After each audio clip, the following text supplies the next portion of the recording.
everybody. Foley here. Welcome to the weekly news recap for the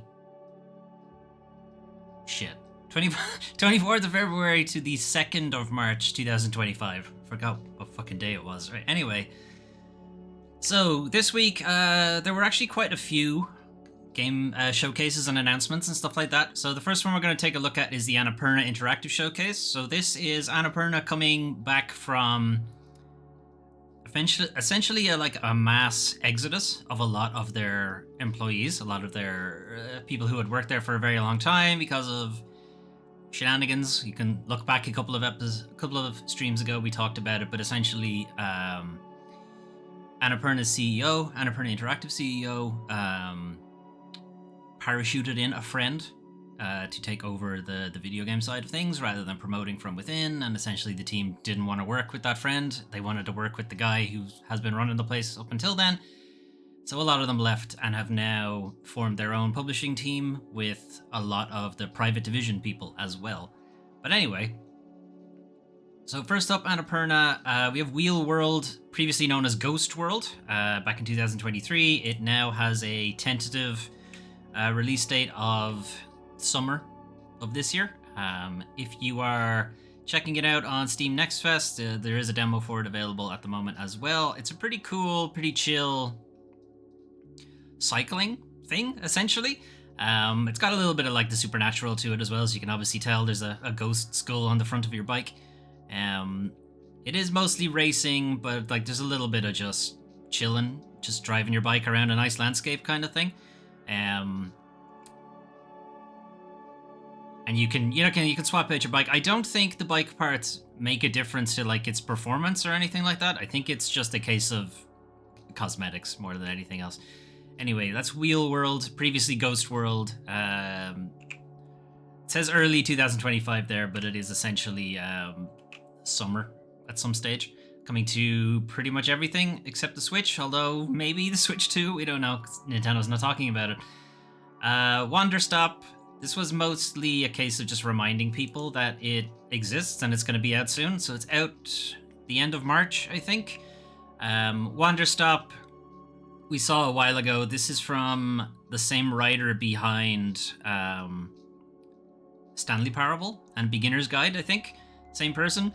So it's probably a sense that there's going to be a little bit something different going on in the narrative. I don't think it's going to be like a full meta kind of thing like those two games were. I just think it's going to be somewhat a subversion of the typical cozy fun times things. So you're playing this former warrior of the arena who is on a bit of a downturn, bit of burnout, and they are working in this tea shop, sort of work through their feelings, but they don't really like working in the tea shop because everything is all nice and fuzzy and whatever, and they're used to, violence and angry emotions and what have you.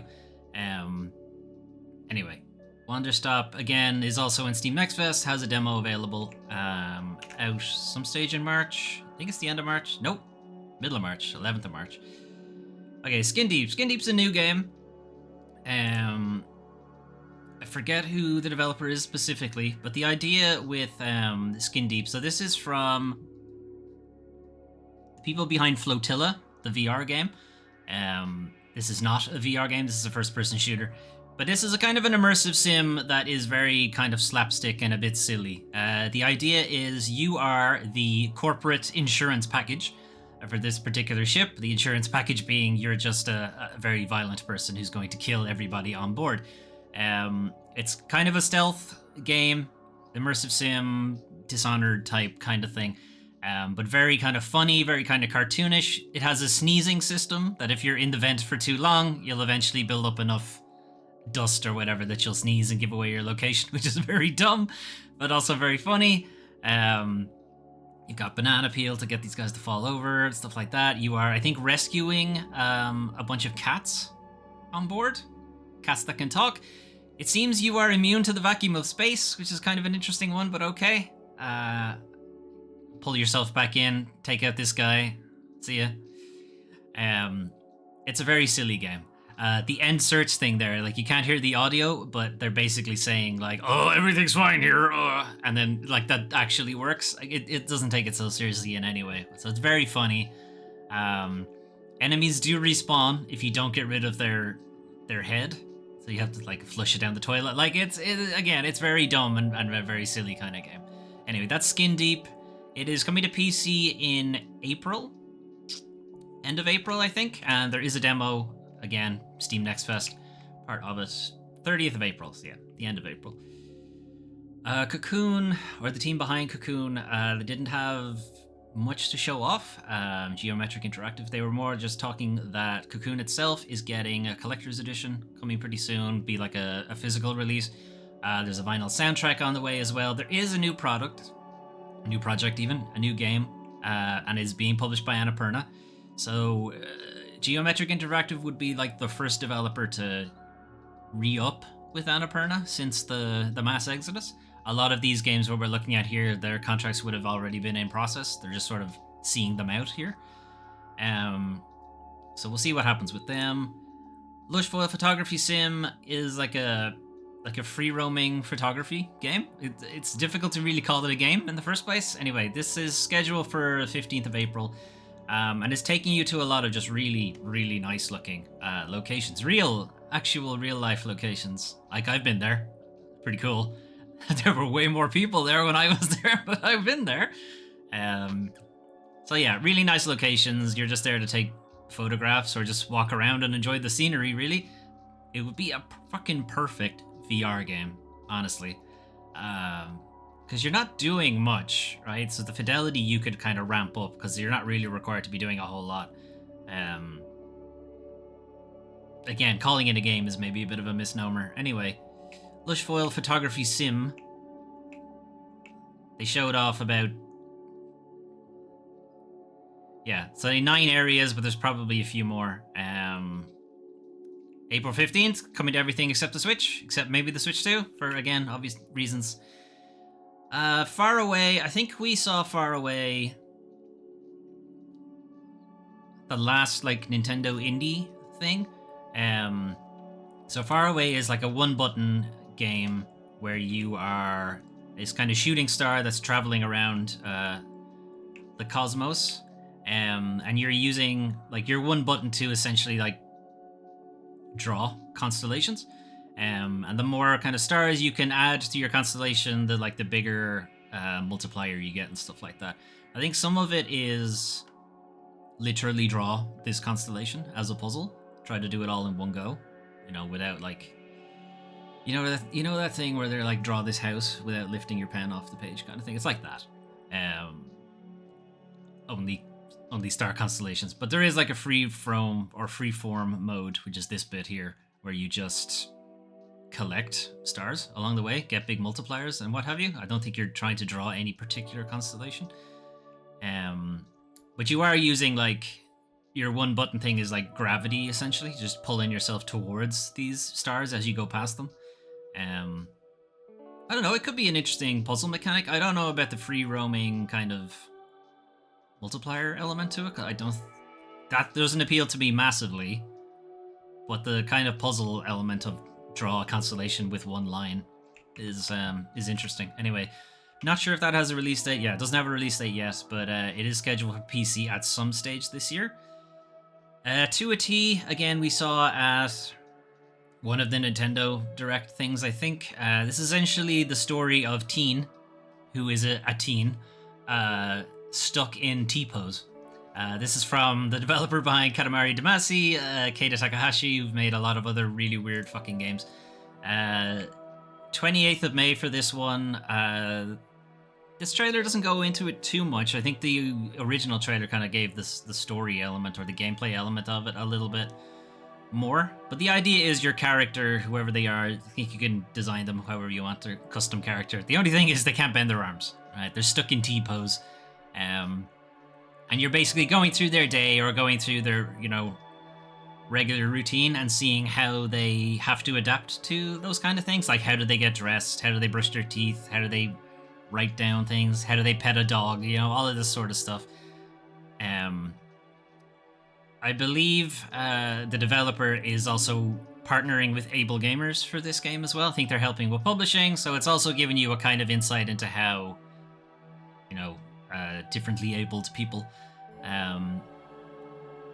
might have struggles in life. They don't all have dogs that can pet or that can pet them. A dog that can pet you. Now that's like a Soviet Russia thing. Anyway, a dog that can dress you is what I meant to say. Anyway, that's to a T. Some stage in May. When was it? 28th of May. Morsels, a top-down action roguelite later this year at some point. You play a mouse. You eat things that you find in the environment to power yourself up and take on the cats that are trying to kill you, essentially. I think, again, saw this somewhere at a Nintendo indie thing. But yeah, you eat the things, you eat the morsels, you get powers, you fight the cats, try not to die anyway, because it's a roguelite, and so on, and repeat. Later this year at some stage.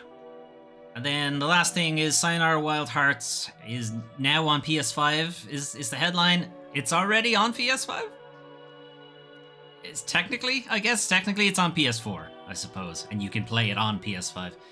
This is mostly just saying that there's now a native PS5 version. Has a couple of upgrades. There's like an unlockable game mode that wasn't in the original. There's some high score stuff. It's also out today. So if you already have it on PS4, it's a free upgrade. Sayonara Wild Hearts is from Simogo. Most recently, we played Lorelei and the Laser Eyes, which is a really, really good puzzle game. Sayonara Wild Hearts is more of a rhythm action game, but is also very good. So check that out if you haven't yet. Okay, moving on. Then we had Xbox had an ID at Xbox Showcase, which is like an indie presentation for games that are coming to Xbox, as well as a bunch of other things.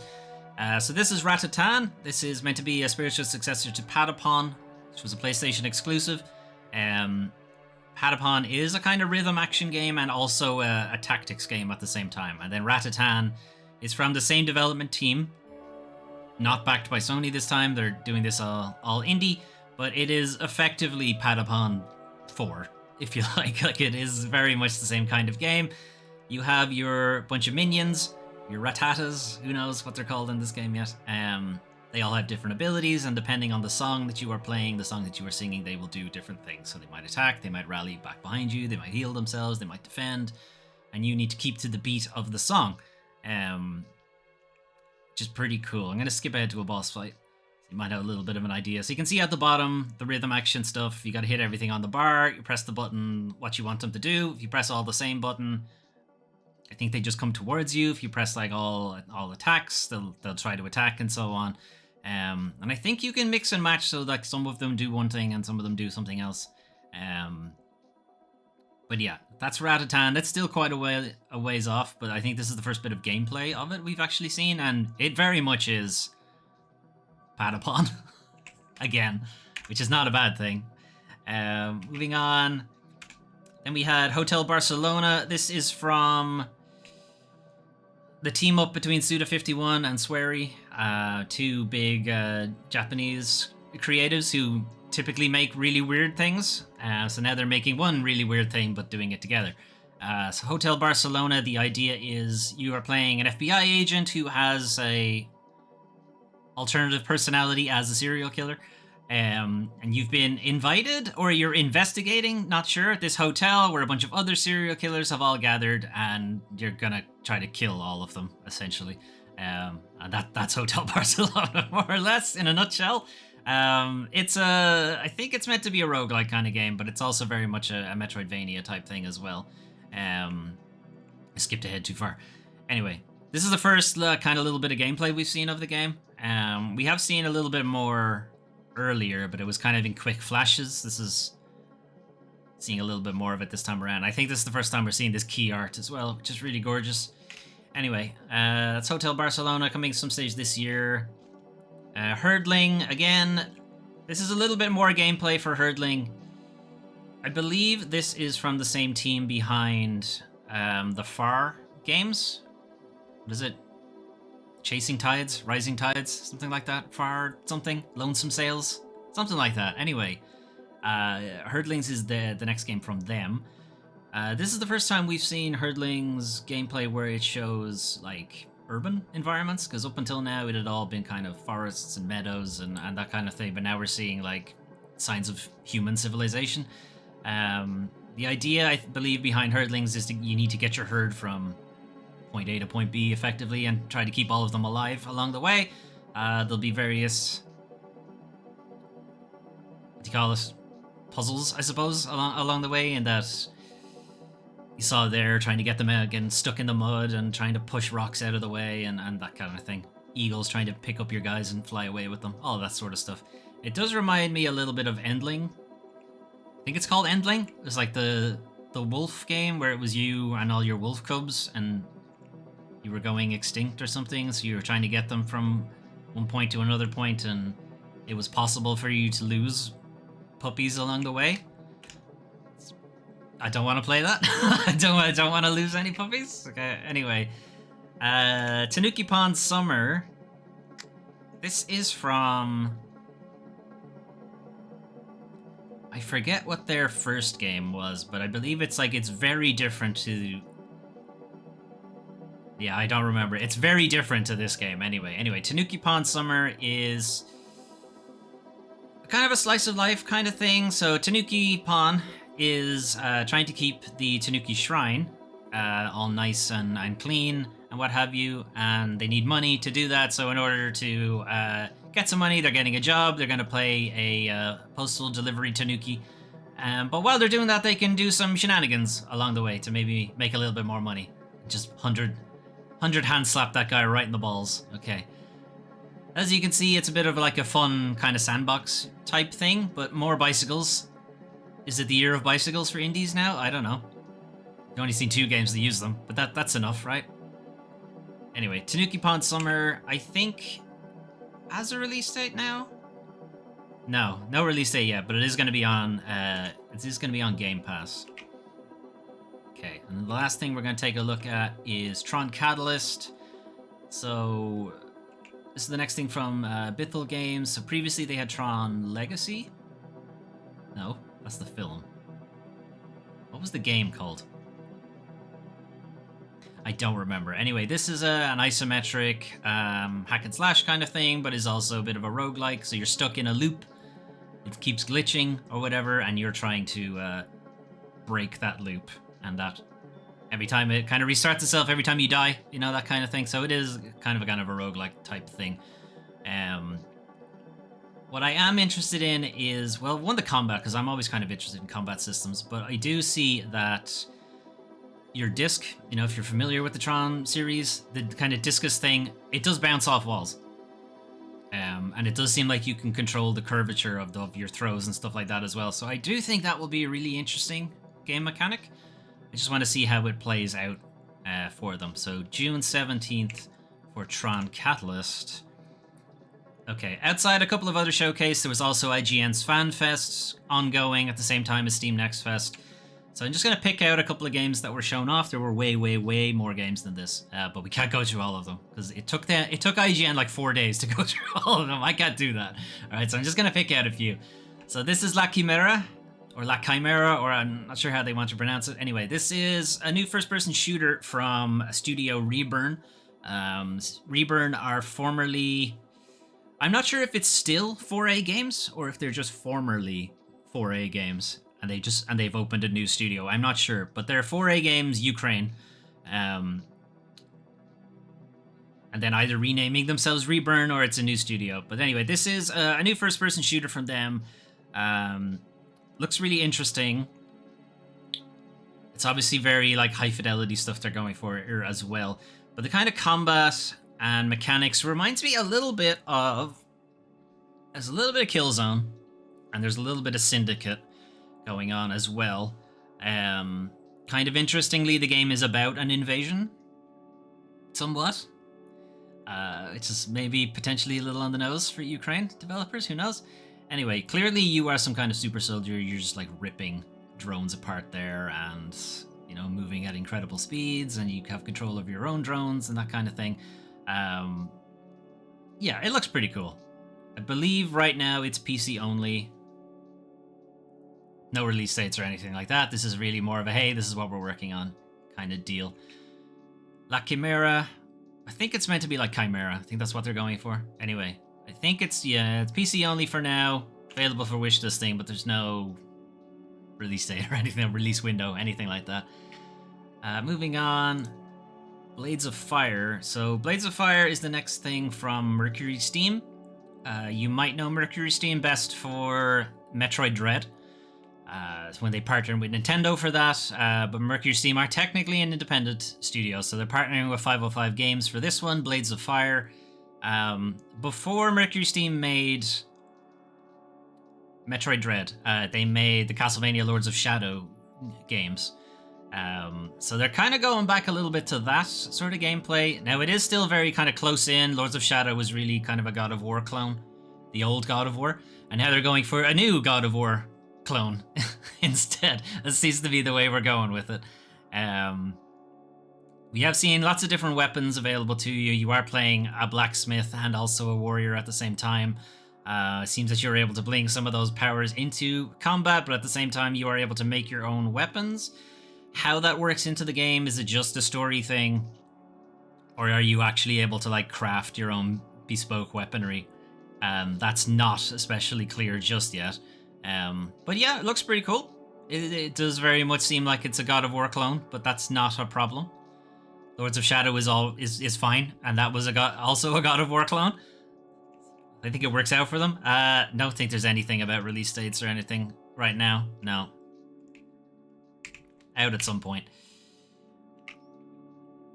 Yeah, then kind of out of nowhere, fucking Terminator 2D, No Fate. Where was this? Where was this hiding? So this is, it's not a remake, really, exactly of the Terminator game, but it kind of might as well be what they're going for, because it's very much going for like the Terminator SNES game, which I played a shit ton of when I was younger. Couldn't really get past like some of the earlier levels because it was really hard also, but I definitely remember the game a whole lot. It is very like kind of more modernized, obviously. Like the SNES would never look this good, but still, another Terminator game kind of out of nowhere. It looks really good, and I know maybe more modern gamers will be looking at this thinking it looks awful. This is incredible. I can't wait to play this. I'm really dying to play this like right now. So yeah, really looking forward to that. As far as I'm aware, it's not out till much later in the year. It's like, I think September is the release date. Yeah, September 5th. So it's quite a while off, but yeah, I'm really, really looking forward to playing that.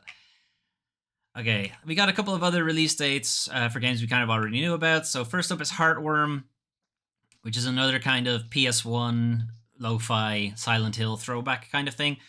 Played a bit of the demo at one of the Next Fests last year, and I thought it was good, but the combat was like really punishing. So kind of hoping that's changed for the demo. One other issue with the demo is that I got lost real fucking easy. So again, also hoping maybe that might potentially be fixed for the main game. Probably not, but we'll see. Anyway, Heartworm has a release date, has a release window. It's probably a little bit more accurate. I'm going to skip ahead to the end.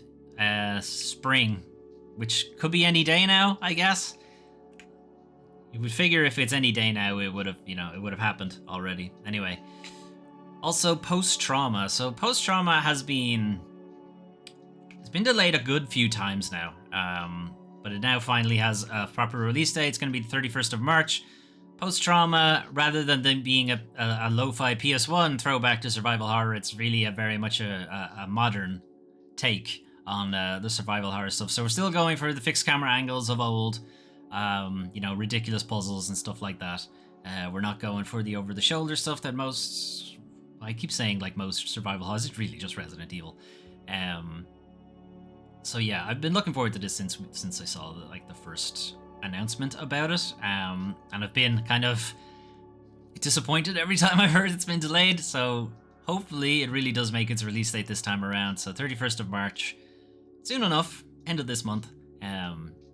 There is also a demo available for it now, as I'm not sure if it's part of Steam Next Fest or if it's just there's a demo and you can play it if you want, but it's there, so get it while it's hot. Bionic Bay. Okay, so we're moving into a couple of delays. So Bionic Bay has been delayed by not very much. It's only been delayed by about a month.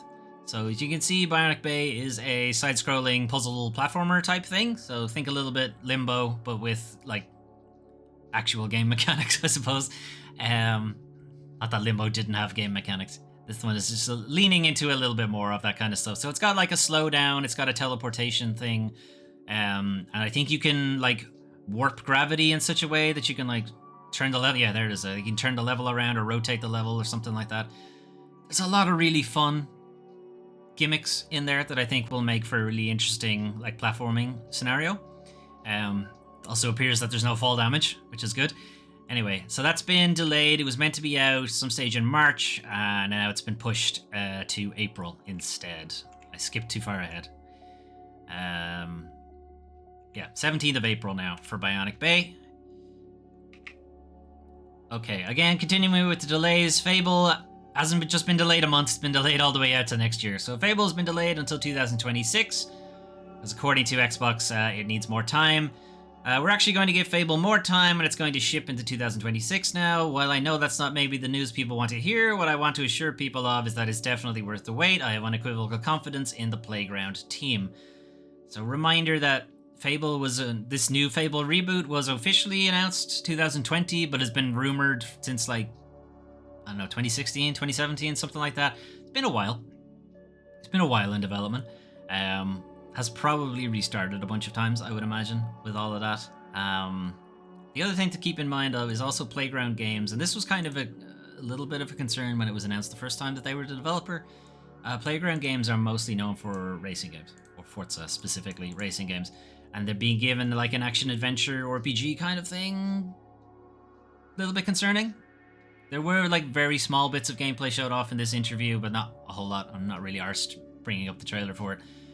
There was no trailer. It was just little small video snippets. We'll see. We'll see how this works out. Studio behind acclaimed Silent Hill 2 remake reveals it's working on a new mystery game. So yeah, get your speculation in now. So Bloober Team, fresh off the Silent Hill 2 remake, have announced that they're partnering with Konami again to make some other Konami IP, or potentially another Silent Hill. So it's not clear what it is. This article from Ethan Gach goes through a couple of IP that Konami still have in the back burner, and maybe we might see another one. So obviously the next one, potentially Silent Hill. The engine is already there. Could they make a new Silent Hill or a remake of Silent Hill, the original Silent Hill 3? Something like that. That's probably the obvious choice. On the other hand, they do have another Silent Hill game coming out, which is Silent Hill F, which is from the No Code people. Potentially they may not want to cannibalize that, who knows. Castlevania, I kind of doubt it. It's very much outside of Bloober's wheelhouse. You could argue Silent Hill 2 was a little out of their wheelhouse too, and they kind of made it work. Castlevania feels like a much bigger step up. It's a much faster paced action combat game. On the other hand, they could make a slower paced Castlevania, I suppose. Metal Gear? I mean, maybe? Again,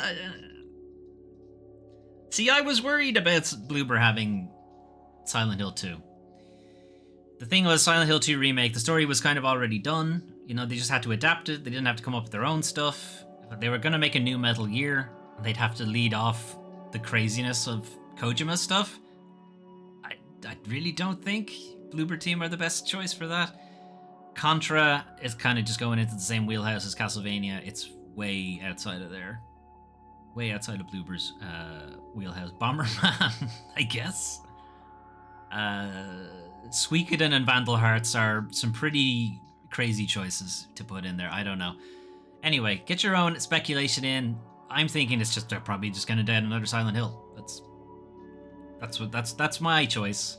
Because the other ones that don't bear thinking about, to be perfectly honest. Anyway, moving on. PSVR 2 gets a permanent price cut starting next month. I'm not sure if next month is March or if next month is April. When was this put out? So this was put out in February. So yeah, starting in March. So now, PSVR 2 has a permanent price cut of $150, which means it's gone from originally $550. It's now been dropped down to $400. They're also going to be a bundle with the VR and Horizon Call of the Mountain for the same price. So you're essentially getting Horizon for free. Horizon Call of the Mountain is like specifically made for that hardware, so I mean it's a decent get. What's kind of a little concerning, and not really concerning so much as it is just confirmation that Sony has somewhat given up on the VR thing. That's a big price cut. And also Sony was struggling to sell them in the first place. They had a big backlog of unsold units, which is why they paused production on the PSVR 2 last year, around about the same time. So I think we can probably quite firmly say that, well, VR developers are still happy to go with PSVR 2. It is a very good VR headset. Like, it is one of the better ones. And as much as that is a huge price, that's cheap for a really good VR headset that can do eye tracking, hand tracking, and so on. There have been a good few updates to it now that it can do like low latency hand tracking now as well, which is really good. Yeah, it's disappointing, but it's another thing where Sony farts out hardware, good hardware. I shouldn't say farts out, because a lot of the hardware they make is very good, but then don't support it. They just don't. Like, they did it with the PSP, they did it with the PS Vita, they did it with the original PSVR, they're gonna do it again with PSVR 2. PlayStation TV didn't get any support, really. PlayStation Portal is kind of getting support, but I can see that it's just remote play. It's just a hardware that does remote play. Like, they don't have to put in a lot of work for PlayStation Portal, whereas they would have to put in a lot of work for this. We don't know if them coming off the live service shit, maybe they'll take another look at PSVR 2, put some developers onto that. I don't know, because I imagine they're probably looking at it and saying, we didn't sell a lot of units and we're struggling to sell units in the first place. That means they don't have a pretty big install base, so they're probably looking at this as it's not worth their time, which is really frustrating. Anyway, moving on. Free game in the Epic Store is Mages of Mistralia, which is, as you can see, kind of an isometric magic combat kind of thing. What's interesting in Mages of Mistralia is that you have a lot of freedom and variety to like craft your own spells, and in some cases you're going to have to do it to overcome like some of the enemies that you're going to be facing. But it does have a real sort of customization of your own spells and your attacks and stuff like that. You know, it's not just equip a sword and hit the guy with the sword, or equip a fire wand and you just start throwing out fireballs. No, there's a lot more to it than that, which is really interesting. As I said, I'm always interested in combat mechanics. Anyway, we're going to move on to monthly games. So PlayStation Plus, we're getting the start of a new month, start of March. So the PlayStation Plus essential monthly games. Dragon Age: The Veilguard. Okay, that's really recent. That's a really recent release. So clearly EA is taking the PlayStation Plus money. So PlayStation would have paid EA a fair amount of money to get Dragon Age: The Veilguard onto the PlayStation Plus program. That's a lot of peas. Also, EA clearly don't think it's selling well. And, like, it did sell well, just not to their ridiculous expectations. Anyway, Dragon Age: The Veilguard, you could get it for free. Sonic Colors Ultimate, I don't know, is this a good Sonic's game or a bad Sonic game? I don't know. It kind of, I suppose that probably depends on who you ask. Evil Dr. Eggman, Interstellar Amusement Park. Use Sonic Speed to free the Wisps, gain amazing powers. I don't know. It could be good, could be bad. I don't know. TMNT, the Cowabunga collection. I think this is like a collection of the old Konami turtle beat 'em ups, or just like a couple of them. 13 classic Konami TMT games assembled in one incredible package. The Turtles Konami games are really good. Yeah, they're very, very good games. Anyway, all available 4th of March, and then you have until then to get these 3 as well. Those are some of the games you can play soon. But what if you want to play something right now? Well, like a lot of people on Steam right now, you could probably play Monster Hunter Wilds. So, came out Friday, February 28th. Quickly hit like a ridiculous concurrent player count for it. I believe the PC version has a couple of issues that some people are able to iron out really reasonably easily by just making some config edits, and then others are, struggling to get frame pacing and all that kind of jazz. And I believe there's also a game-breaking progress bug right now, so maybe hold off on the PC version for a little bit. But if you're playing it on console, you're still gonna have the bug, but you're not gonna have the frame issues and what have you. It just won't look as nice. Anyway, Monster Hunter Wilds, everything else I've heard, reviews-wise, is glowing.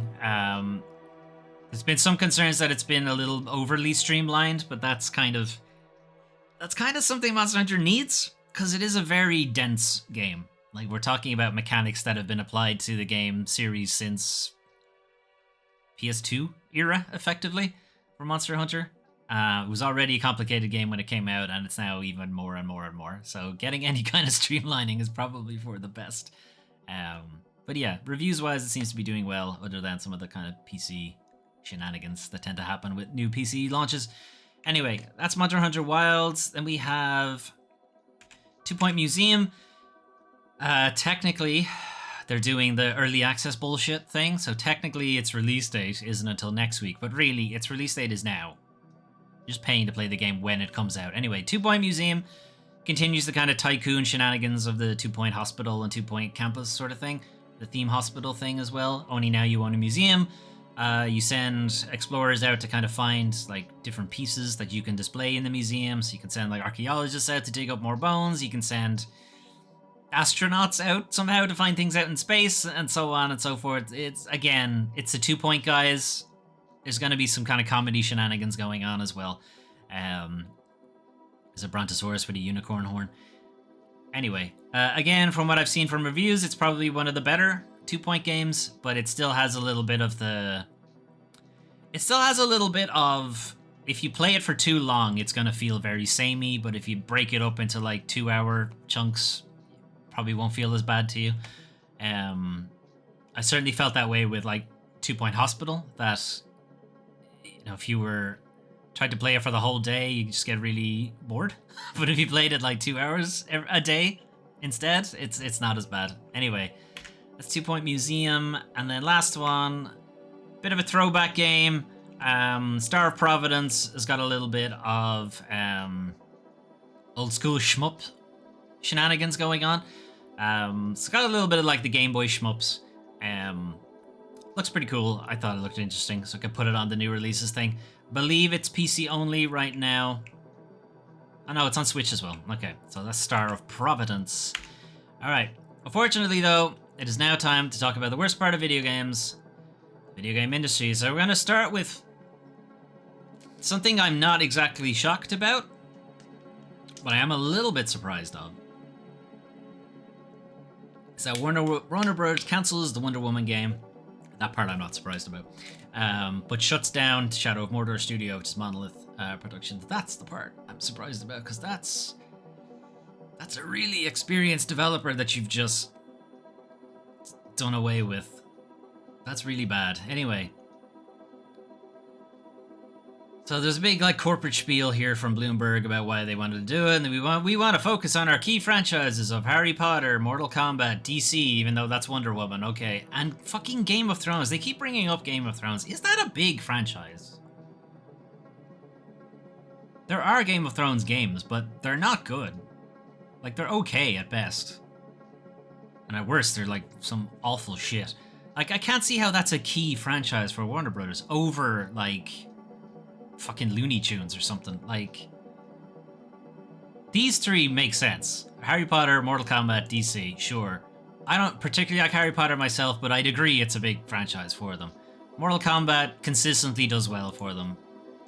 DC is probably going to blow up with the new James Gunn stuff, so sure, it makes sense for them to focus on that, and a lot of Warner Brothers is probably better known for the Batman Arkham games. So they make sense, but fucking Game of Thrones does not make sense at all. Anyway, they don't have the Lord of the Rings license anymore, so they can't go back to like the Shadow of War, Shadow of Mordor games. Embracer has that license now instead. So they obviously, Monolith wouldn't have been able to work on Shadow of whatever, Shadow of Middle-earth. We do know that the Wonder Woman game had been going through some difficulties. They were trying to adapt it to the Nemesis system, and it didn't really work out that well for it. So then they kind of retooled it and decided to effectively do a God of War clone for Wonder Woman. But anyway, Warner Brothers have decided not to. So we're gonna cancel the Wonder Woman game. We're gonna shut down a like very experienced, very good developer with Monolith. All because they want to be getting back to producing high-quality games for our passionate fans and developed by our world-class studios that she just got rid of. Make it make sense. Make it make sense.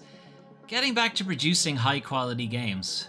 Okay, the easiest way to do that is to take your executive team and throw them into the sea and tell them to stop fucking with the other developers. That's the easiest way to do that. Anyway, that's not what they're getting back to. This is what they're really getting back to. Get the games business back to profitability and growth. That's the real one. That's the actual one they're going for. Anyway, so we'll go back to Monolith in a sec, but they're not the only team that are being closed down. Player First Games, just the Multiverses team, they're also being shut down. And Warner Bros. San Diego, which was meant to be a mobile, essentially, kind of thing. Mobile games thing. A AAA free-to-play cross-platform game. It's kind of felt that they were aiming for a Genshin Impact type deal, I think is what they were going for. They never released a game though, as far as I'm aware. So why? We've gone into this before with Warner Brothers, why they're doing this. It's because they put all their eggs into Suicide Squad, and it flopped massively.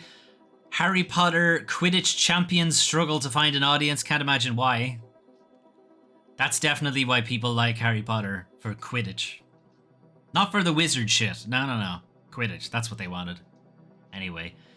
The report laid some of the blame for the publisher's gaming woes on mismanagement from above and lack of direction. Some of the blame. All of the blame.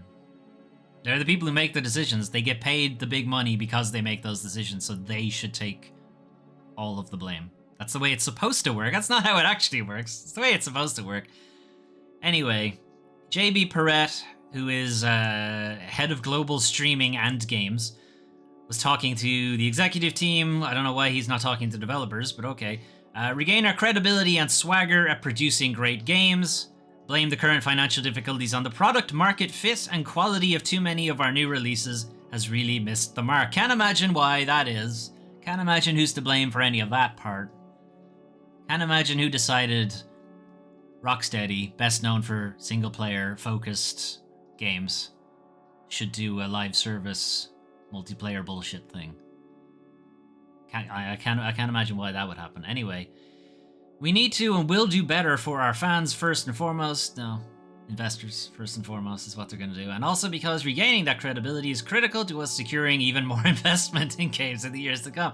Oops, we enshittified our product too much and now we've lost our investors. Okay, so the last thing we're going to go into with Monolith is the studio's patented Nemesis system. So you may have seen other influencers, YouTubers, whoever, talking about the Nemesis system.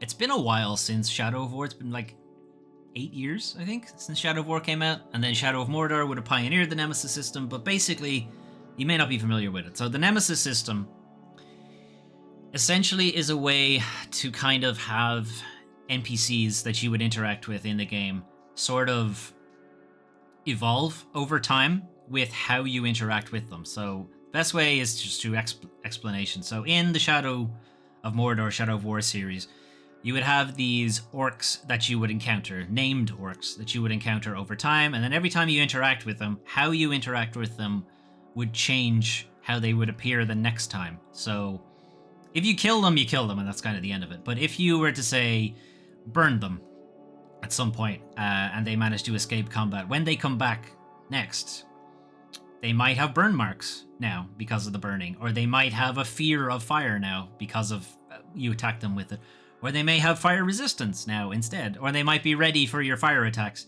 If you, like, tried to stealth kill them and bungled it somehow, they might now be ready for any kind of stealth attack, so they might now be immune to stealth takedowns and stuff like that. It's that kind of thing. It's making it sort of reactive to how you interacted with them in the first place. And it kind of worked. it kind of worked in Shadow of Mordor. I did feel that I killed a lot of these guys and they just kept coming back. The same guy, and he's like, you didn't really kill me. I totally did, but okay, alright. I did feel that was kind of weird. I guess the idea is you didn't make sure, you didn't double tap, you know, to cut their head off or what have you. I think that's what it was. I think if you didn't cut their head off, it was possible for them to come back. And you didn't have a choice, or whether they got their head cut off is just part of a kill. It's an anime or a canned animation if the game happened to give you the animation that had them decapitate them. But the Nemesis system was a really interesting component, and rather frustratingly, Warner Brothers patented it, and that patent won't be up for renewal or expiration or anything until like 2030 something. This is why I have always come down on the side of software should not have patents ever. It's the industry moves too quickly, and the entirety of computer science in general is built off collaboration. That's how it should work. Tying software up into patents is garbage and should never have been a thing. But whatever, it's in there now. We can't really do anything about it. Anyway, longtime Warner Brothers Games head David Haddad recently announced he was leaving the company. He gets to leave the company. Everybody else gets laid off. He gets to leave with a golden handshake. Anyway, so there's this article here from Chris Tapsell, which is kind of an opinion piece, but it goes into how the kind of financial situation that the industry finds itself in, the COVID kind of thing, the war, Russia's war in Ukraine, like that kind of stuff, has impacted the industry. But Warner Brothers had this coming long before that. Long before that. So this kind of opinion piece does go into it a good bit. It's talking about how Monolith had been kind of toiling for 8 years on a game. They wanted to make a new IP thing. Warner Brothers knew they didn't want a new IP, but they let Monolith work on it for like 4 years or something before they decided to step in and say, no, we don't want a new IP. Like, could you not have... You could have said that at any time. Like, they knew it. They weren't waiting to see what they did. They knew they didn't want a new IP because they just want to focus on their key franchise shit. So yeah, they let them effectively just waste their time for like 4 years or something. And when that happened, when they did eventually decide that, no, we're just going to throw out 3 or 4 years of work, the entire senior leadership decided to just fuck off. So that's your art director, director of technical art, president of creative, director of production, director of technology management, director of gameplay engineering, vice president and studio head all went, nah, fuck you. 4 years you let us work and toil, and now you're just going to throw it away. No thanks. So as Jason Schreier put it at the time, Monolith were put in the impossible situation of having to simultaneously rebuild the studio while starting a new game from scratch. So you can imagine why it took this long for Wonder Woman to come out in the first place. Spent around 3 more years on Wonder Woman trying to make the Nemesis system work. Didn't really work. I don't feel like Wonder Woman is the best choice for the Nemesis system in the first place. So they had to reboot the series, or reboot the game, taking it down more of a God of War route, and it now obviously has been turned off for good, and Monolith Productions has been shut down. It's a studio that's been around since 1997, working on things like the Shadow of Mordor, Shadow of War series, but also Fear. It's a really, really good first-person shooter. Condemned. It's, in my opinion, okay survival horror kind of thing. No One Lives Forever is an amazing kind of spy thriller game that is languishing because Warner Brothers won't let anybody remaster it. And then The Matrix Online, for people who played it, seemed like they really liked it, but to me it always seemed like an MMO also ran with World of Warcraft. Anyway, studio's mismanagement goes back to Shadow of War itself. This similarly also had a kind of really long gestation period. Shadow of War, also they tried to shoehorn in all of these loot boxes, microtransaction shit into a single player game. Nobody wanted it. There was such a backlash about it that 6 months later they got rid of it entirely. So again, this is upper management not really knowing what the customer wants and just shoehorning this shit in because other games with microtransactions make money. Number go up. Never mind that the people playing those games resent the fact that the microtransactions are in it. Anyway, then we had Rocksteady after Batman Arkham Knight. Similarly spent another 8-9 years or so twiddling their thumbs effectively for Suicide Squad. Repeated visits from Warner Brothers executives with extensive presentations on how live service games would be the future. How about that? No, it's the future for like 2 companies, and that's about it. Anyway, the live service enthusiasm continued somehow, even though we saw Anthem, Redfall, and Marvel's Avengers. 2023, we have David Zaslav still talking about how he wants this kind of connectivity and always online live service shit. This is after the flops. Like, they saw them. They saw it coming, and they're still going. Anyway, fast forwarding with Rocksteady, most of the senior development team have gone, and they've also just had a bunch of layoffs as well. So whatever Rocksteady does, they're allegedly going back to doing Batman, but they've lost a lot of people who would have worked on the Batman Arkham series at this point. Then we have Warner Brothers Games Montreal. They were working on Batman Arkham Origins. They were working on their own Suicide Squad game at the same time as Rocksteady. That was eventually taken away from them.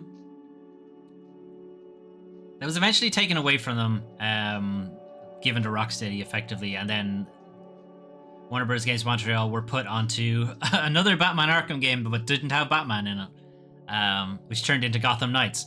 Gotham Knights was supposed to be a live service game as well. Those live service elements were eventually stripped out, but you can definitely tell it's there.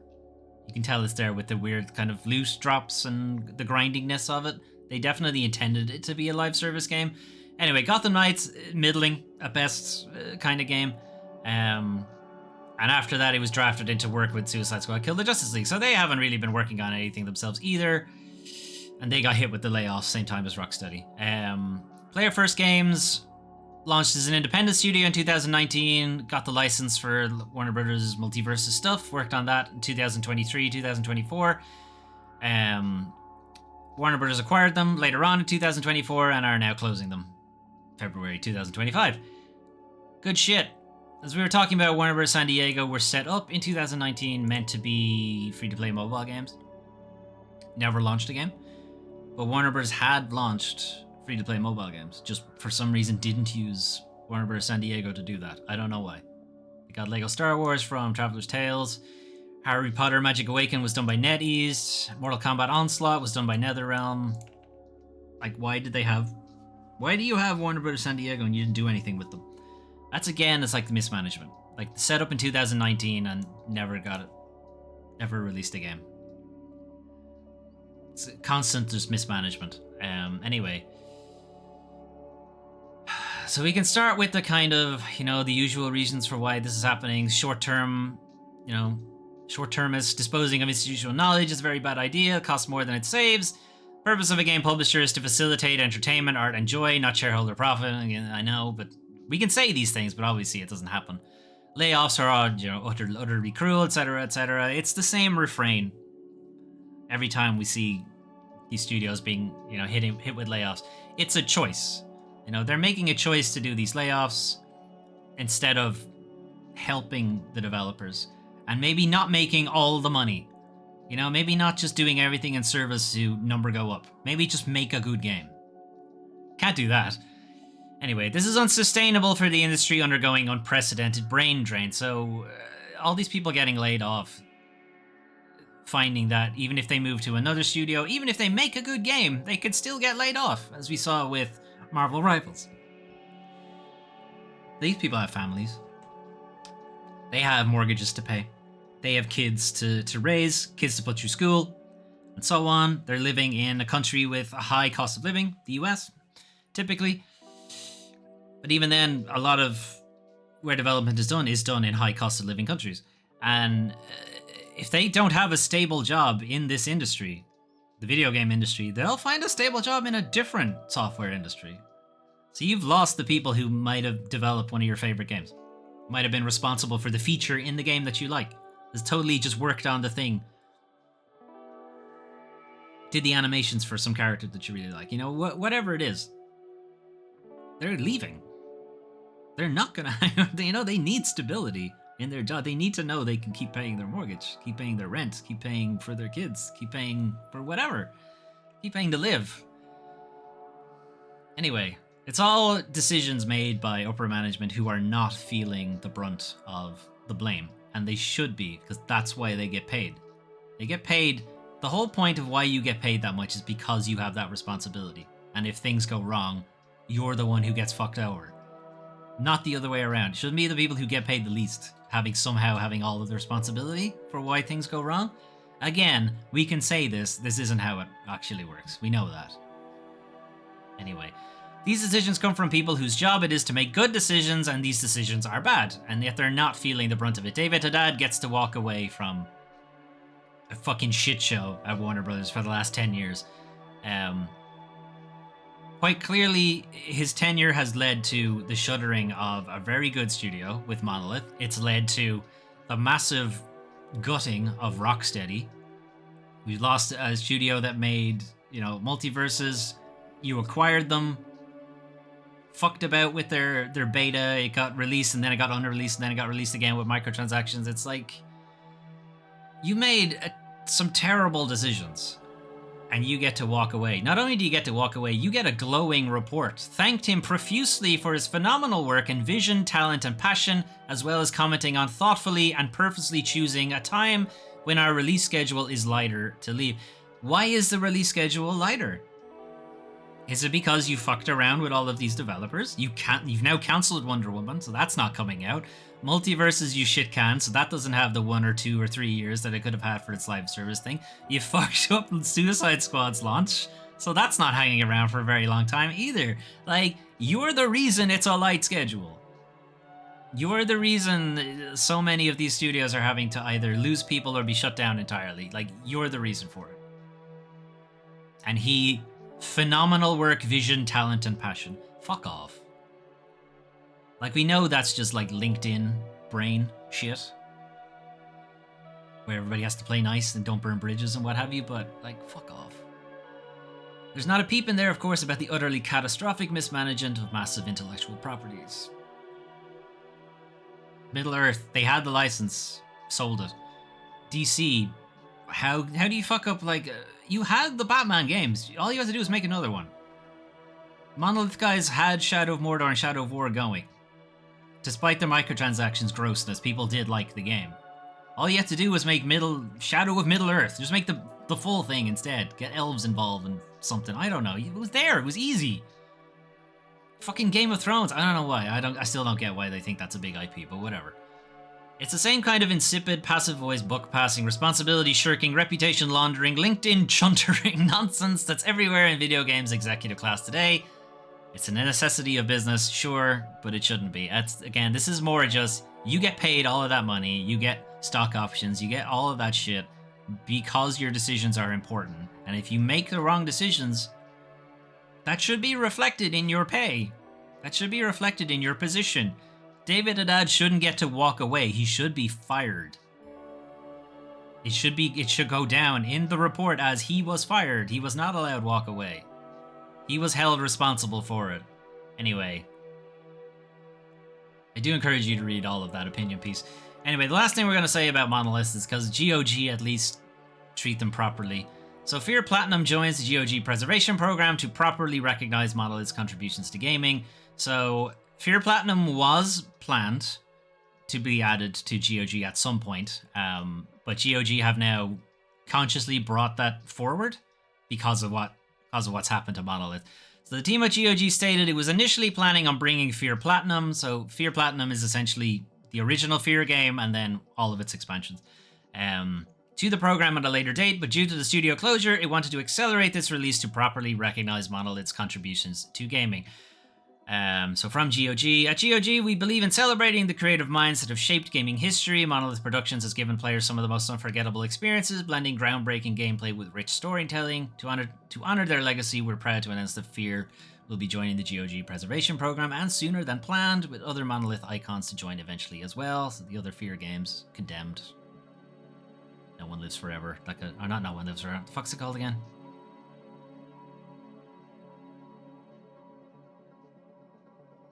Can't remember. I always get the name of the game wrong. You know the one, Nulf. No One Lives Forever. No, it is No One Lives Forever. Yeah, okay. Yeah. Anyway, GOG know what to do with Monolith Productions. They don't even own them. Warner Brothers does own them, has no idea what to do with them. Moving on. Okay, right. Speaking of not knowing what to do with people, most of the devs at the Callisto Protocol studio Striking Distance have been laid off. So we were getting news that layoffs were happening at Striking Distance. People behind the Callisto Protocol didn't do well enough for Crafton, so I think they had already laid off a bunch of people and now they're laying off even more. Okay, so this is coming from a update from concept art director Jesse Lee, who was working with Striking the Distance as their concept art director. Thinking back to the very beginning of Striking Distance Studios to today, nearly 6 years later, most of the devs were laid off, and it is hard to sum it all up right now. So effectively, most of the people who were there at the beginning aren't there anymore. Striking Distance Studios has reduced the size of its team to remain agile, which creates a sustainable environment for the studio at its current stage of development. My fucking hole. They brought it down to a skeleton crew, and they'll eventually sell off the whole thing. That's what's really going to happen. Anyway, studio remains operational. These changes will not impact any planned ongoing support. No further changes are planned at this time. Again, bullshit, or whatever. It's terrible enough to lose your job. Okay, so they're kind of talking about here, this is more of an opinion piece from Nick Rubin, talking about how on LinkedIn, how on Twitter, various social media, the people who are being let go are having to say like, oh, I loved my time at the studio and it's just such a shame that we can't stay there. Instead of being allowed to say, fuck you to the executive team who fucked them around, you know? They can't do that because they gotta play nice and they can't burn bridges and they gotta get hired by other people. But it's shitty that, you know, that's how things have to be handled. And they can't say how they really feel about it. Maybe they don't feel that. Now, maybe they do genuinely are you know, thankful for being laid off. I don't know who would be, but okay. It's terrible enough to lose your job through no fault of your own, let alone for a culture or some cowardly NDA to discourage or deny you the catharsis of expressing anger and grief for fear of being seen as difficult or not adequately cosplaying nebulous notions of professionalism. Now again, it could be entirely that they are genuinely being professional rather than just having to feel like they have to be nice about it. Anyway, this isn't the first round of layoffs striking this, as I mentioned already. 32 employees were let go in August 2023. January in the same year, 20 staff were omitted from games credits and so on. So Crafton have been trying to downsize them for a while now. Director Glenn Schofield left the studio around the same time as the 2023 layoffs, so we've lost a lot of... They had already lost a lot of people, and it's debatable how many people are still working there right now. Okay, moving on. So we're going to move into a little bit more of the generative AI slop shit. So, coming off the heels of Xbox's Muse AI thing we were talking about last week? Has it really been that long? Feels like a year. Okay. Activision have now admitted that they were using generative AI in Call of Duty 6. Kind of already assumed... Black Ops 6. We kind of already assumed they were. Because a lot of the art assets that had come out really looked like they were AI. But they've now admitted generative AI tools were used to produce some in-game assets for Call of Duty Black Ops 6. Which ones? They're not saying. How much of it was used? They're not saying. This is coming down to the fact that Valve have implemented a generative AI disclosure policy. For any games that use generative AI, you have to say that you're using it, and you have to say what you're using it for. Activision are not saying what they're using it for, but they're being very vague about it. Just in-game assets. That's it. That could be anything. That could be posters, that could be character models, that could be voice acting, that could be anything. They're not saying what specifically it is. The vague wording of Activision's admission means it's currently unclear which specific assets were created using generative AI. We are aware of it was like a Christmas tie-in thing, and there was a Santa with like 6 fingers. Like, that one was quite blatantly, obviously generative AI. But how many other ones, we don't know. We won't know unless they're like legally compelled to do it. However, this admission that they have been using generative AI has led to a bunch of negative user reviews, negative feedback, as you might imagine. I don't think there's been any like positive shit about it, but one comment kind of really got to just the heart of why are you using generative AI? But anyway, negative user reviews for Black Ops 6 to specifically call out the decision to harness generative AI, and this one in particular, There's what, 5 studios now all making Call of Duty, and yet somehow there's not enough people to make all your required assets by hand? Like, how many fucking people have you got in the Call of Duty mines, and you're still going to the AI slot machine? Like, what the fuck? Like, how many people have you got assigned to this product? And you're still trying to go for the cheap route. Anyway, moving on. Okay, I must have taken out that other story about... There was another AI thing about Satya Nadella from Microsoft saying how they were going to start training AI on games and then it would start making games. It's bullshit. It's not going to do that. It's entirely for investors. Ignore it. Right, anyway. Forte Labs owned Phoenix Labs shutters Dauntless after laying off entire studio. So this is kind of the ongoing saga of Phoenix Labs. So Phoenix Labs have been working on a bunch of other things, and they had been subjected to a bunch of layoffs last year, and this is kind of just more layoffs now, and affecting kind of their flagship game, which is Dauntless, which is it's effectively Monster Hunter. Anyway, May 29th, Phoenix Labs is permanently taking down its flagship game, Dauntless. The title will receive no additional content or updates, or even be playable. Great. Love having my always online games that are really easy to preserve. Like, I'm happy I don't actually like any always online games, because if I did, I'd have lost so many of them.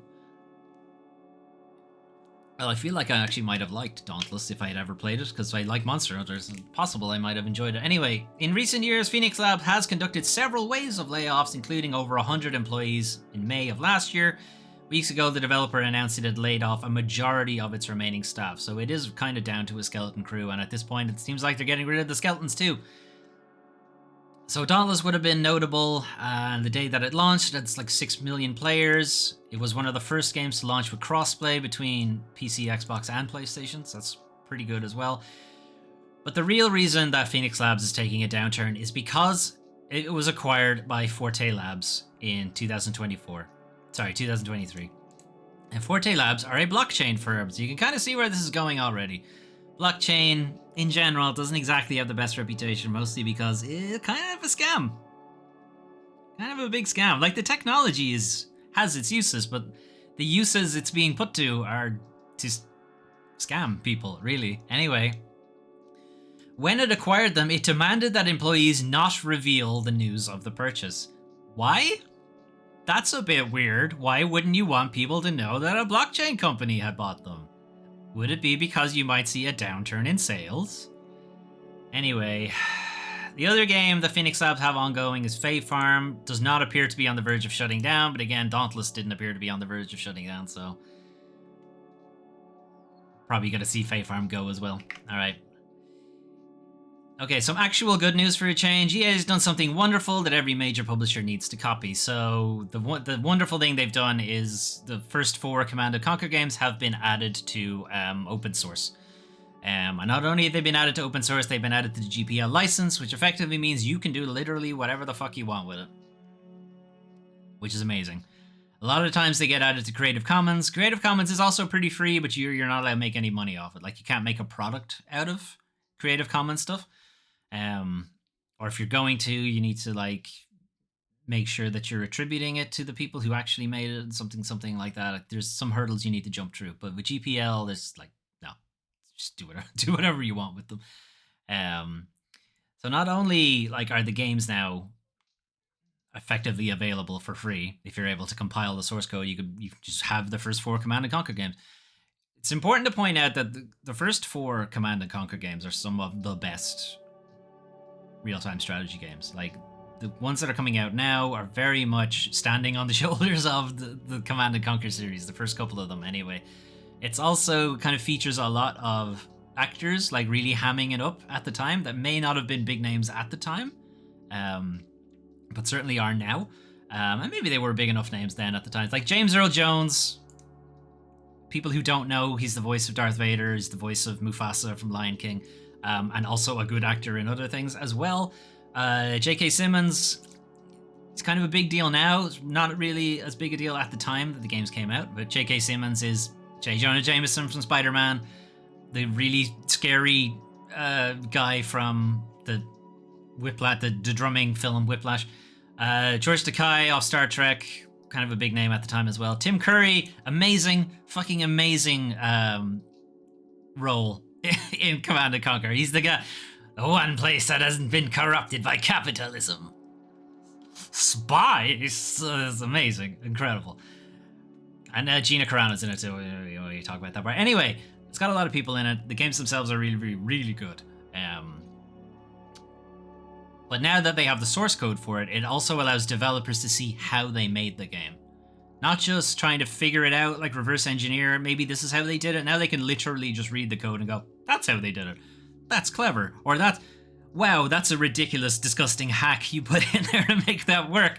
Like, being able to see that stuff is one, it's information, it's knowledge. It helps new developers like figure out how to make these things. You can almost use it as a tutorial or use it as a template kind of thing. In fact, one of the games that's been added to the source code isn't even an RTS, it's a first-person shooter. You could see how the industry made them at the time. This is how they did it. But it's also got a little bit of like, what's the way to put it? I can't think of the word I want to use, but seeing that this game that you admired, or from the developer that you admired or whatever, and seeing that they too put in some shitty piece of code just to make it work, and technically this isn't the way you should have done it, but they had to do it this way because they were tight for time, or they couldn't make it work the way they wanted to make it work, so they just made it look like it works that way. Seeing that and knowing that, hey, I too have written shit code in my time, but still knowing that even the big dogs write shitty code every now and then, it feels good. It feels good to know that you're not the only one writing shit code, I guess, and imposter syndrome, I think, is what I was trying to go with. It kind of helps with imposter syndrome. You don't feel like you're a hack. Look at this guy. This is the hackiest code I've ever seen, and everybody loves this game. So, it's good to have that kind of thing. It offers developers the ability to see exactly how a game was put together. Again, it's very important for, teaching people. Especially if we're going to have a big brain drain from everybody leaving. It's important to have these examples. Very few game publishers ever allow access to their game's source code, which is a real shitty thing to do. The typical reason is it's just because of a belief that there are some kind of precious industry secrets hidden in the code and we don't want to give those away. There aren't. The way you make a character move on the screen is almost identical across every game. There's no secret shit here in the code, but executives don't know that. They think it's like magic, and they don't want to give the magic away. Anyway, it's been published under the GPL license, which effectively means you can do whatever you want. So it's Command & Conquer, the original, Command & Conquer Red Alert, Command & Conquer Renegade, which is the shooter, and then Command & Conquer Generals. Command & Conquer Red Alert is for RTSs. Anyway, EA are not the first people to kind of do this. id Software for a long time put a lot of their games out to open source, like Doom. There's a reason why there's this stupid meme about how we can get Doom to run on fucking everything, and the real reason is because id Software made it open source, way at the beginning. They don't do it anymore though because Microsoft owned them, so they're not opening their games out to open source anymore, which is really shit. Epic have kind of routinely made older versions of the Unreal Engine free, open source. People can see how it's done, not just how games are made, but how the engine underneath works. How do you take a 3D approximation of a model, rasterize it, so that's make it 2D, so that it appears on the screen and works correctly the way you want it to? How do you make it so if I move my mouse, a couple of degrees, that it swivels the camera correctly? All of that stuff buried in the engine. Knowing how to do that. And then knowing how to fuck with it. Because if you want to make your game do something weird, you need to know how the engine works, so that you can make it do something it's not supposed to do. Anyway, Epic have been doing that, and Unreal and Unreal Tournament have been free for a very long time. But the point is, it's very few. Very, very few studios. And even fewer now because Microsoft owned id Software, so that's not going to happen anymore. And having EA do it? Of all studios, of all publishers, EA made something open source. That's insane. That's ridiculous. Good on them. They actually did something good for a change. Does it make up for all the other shit they did? No. But it's good for them. Alright, anyway. Alright, last thing for industry bullshit. We looked at this Peggy 18 situation for Balatro, and it really shouldn't have been Peggy 18 because it's not a gambling game. But the ratings board looked at it, saw gambling, and went, fuck you, 18s. So anyway, that has been scrapped. So Peggy to revisit automatic 18 plus ratings for simulated gambling games after Balatro's successful appeal. So it's been reduced to a 12s across Europe, which is kind of really where it should be. So reminder, back in March, PlayStack said that its roguelike game Balatro ran into a ratings problem where it had temporarily been removed from sale on a number of digital stores in some countries on console platforms. So effectively, if it's 18 plus, there are some places that just won't sell it in the first place. And it wasn't the only game that got caught by that. Luck Be a Landlord was also thrown into the same situation. Luck Be a Landlord is a little bit like Balatro, but it's a slot machine instead of like a poker card game. Anyway, that has been sorted now. So Balatro and Luck Be a Landlord have had their Peggy rating reduced down to 12 rather than 18 plus. And Peggy have said, as a consequence of this, they're looking to develop a more granular set of classification criteria for handling gambling themes, as it seems that you can use the trappings of cards and gambling and so on to tell a different story as opposed to just being gambling.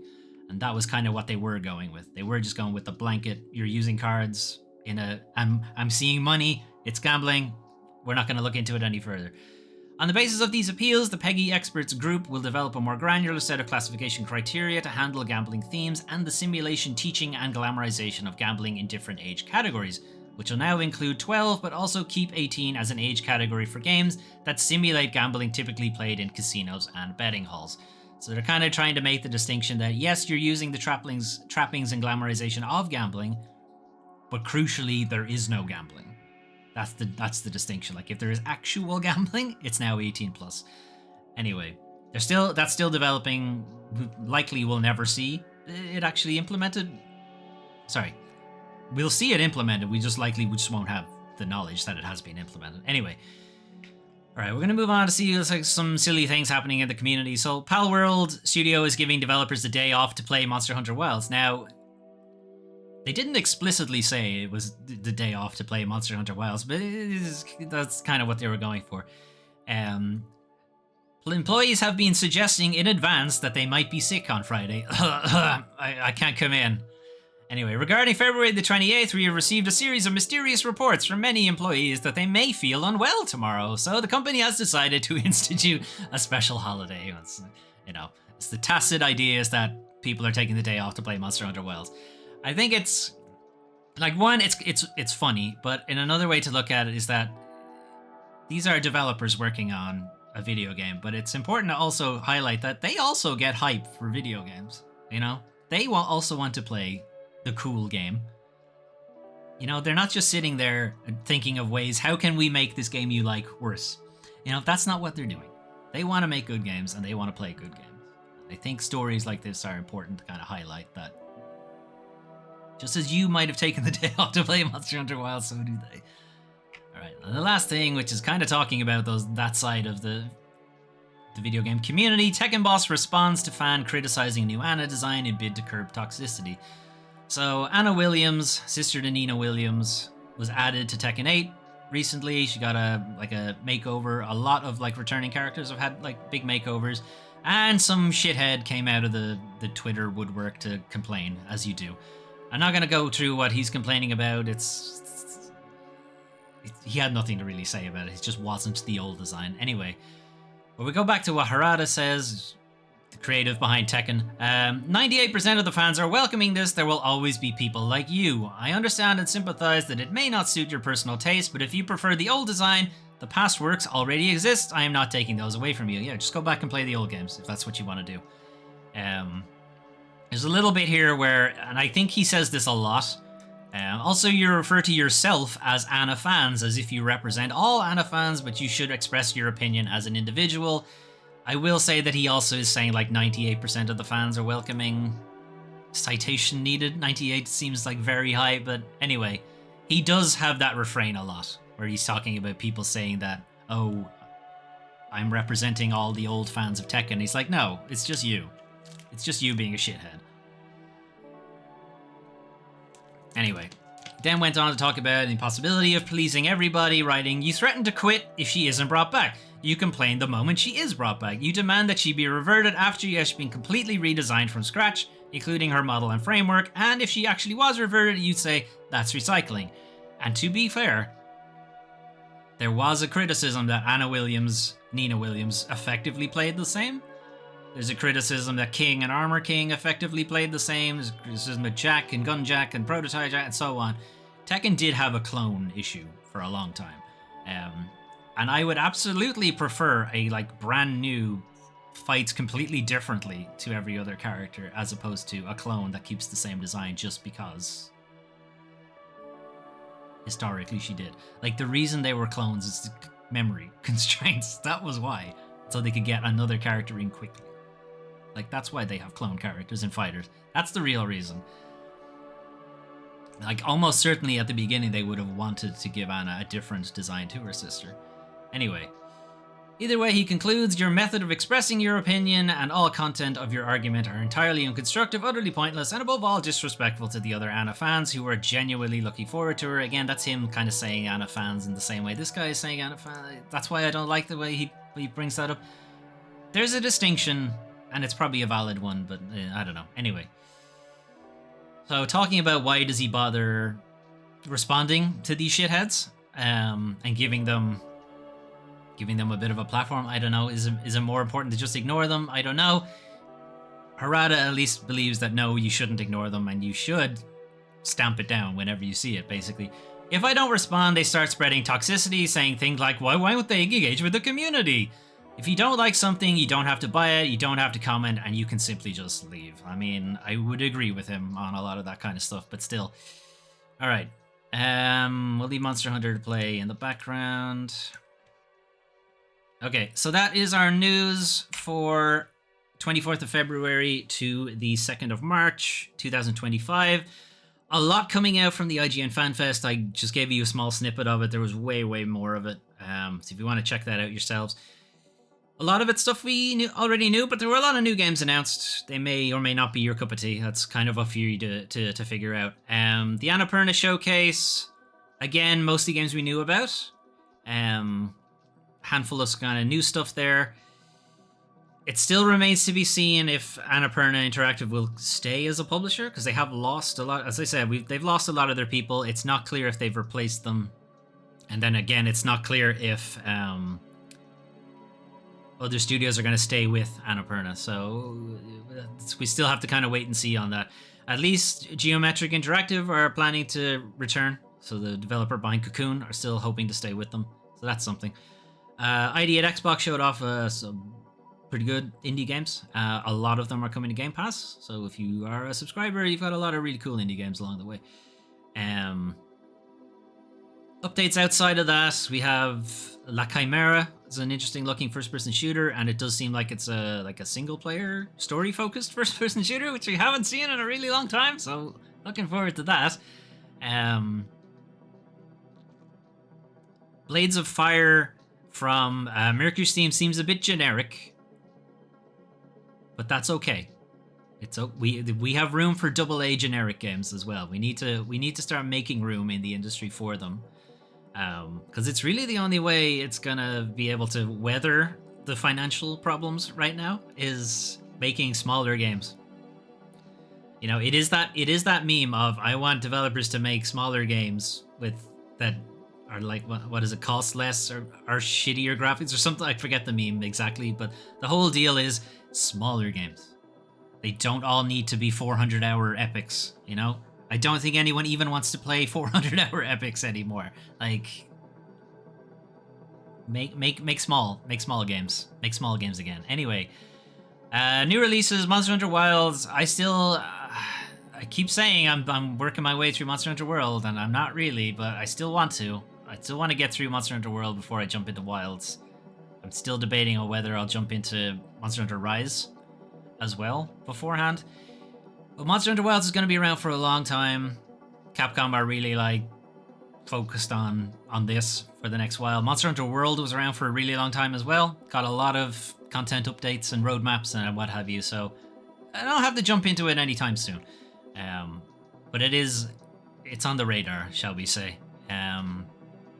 Going through the industry bullshit. I mean, Warner Brothers, we kind of seen this coming.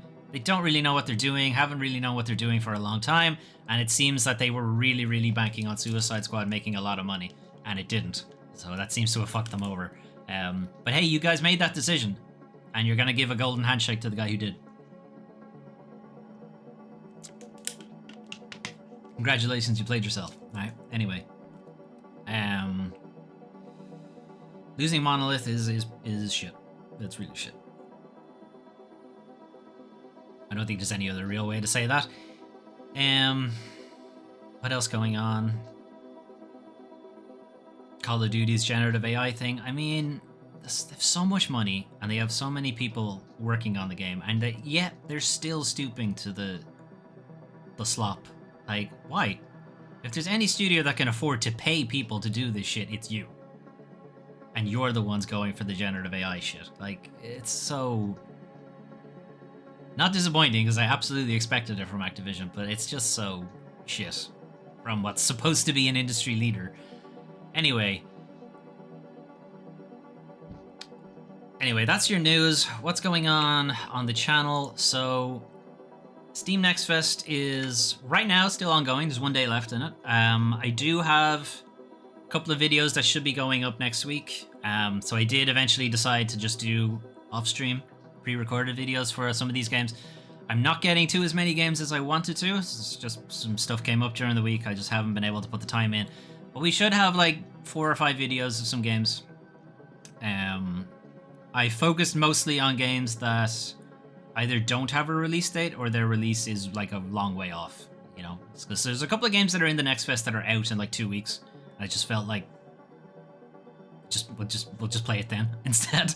And there's a few that are in the Next Fest that I'm almost certainly going to play on the channel anyway. So again, not really going to focus on that. So like Promise Mascot Agency looks like it's going to be a lot of fun. It's from the Paradise Killer developers. If we're not going to do a full Let's Play of it, we're at least going to do a pretty chunky, you know, Foley plays a bit of that game. Post-Trauma, as I said before, I'm really looking forward to playing it. Almost certainly going to do a full playthrough of it. There's a demo for it in the Next Fest, but I don't feel the need to do it because I know I'm going to play the game. So, that kind of stuff. It's kind of stuff that's a long way off. We're not going to be playing the full game anytime soon. Let's just get a look at see what it's like. Anyway, that's the plan for that. And then off stream, I've been continuing to play Pillars of Eternity. Haven't bounced off it yet. I have reduced the difficulty though, because I do want to get through the game. And I keep picking builds that I don't think are really viable. I'm going with a melee Cypher right now, which, as far as I could tell, is a terrible idea. But that's what I'm going with, and that's what I wanted to play. So yeah, I've had to reduce the difficulty to make it work, but that's what I wanted to play, and that's what I'm gonna do. Anyway, I wanted to play Pillars of Eternity because Avowed is based in the same universe, and I want to play Avowed. So I want to get an idea of, you know, any kind of throwbacks or any kind of Easter eggs and stuff like that they're throwing for Pillars. Anyway, so that's what I'm working on right now. Anyway, that's it from me.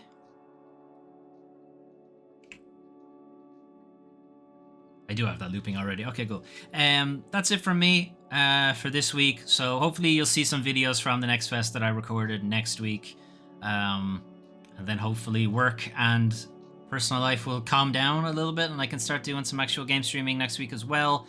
But otherwise we'll be back with weekly news recap on next Sunday. Right. Have a good one and talk to you some point then. I don't know. Have a good one. Bye.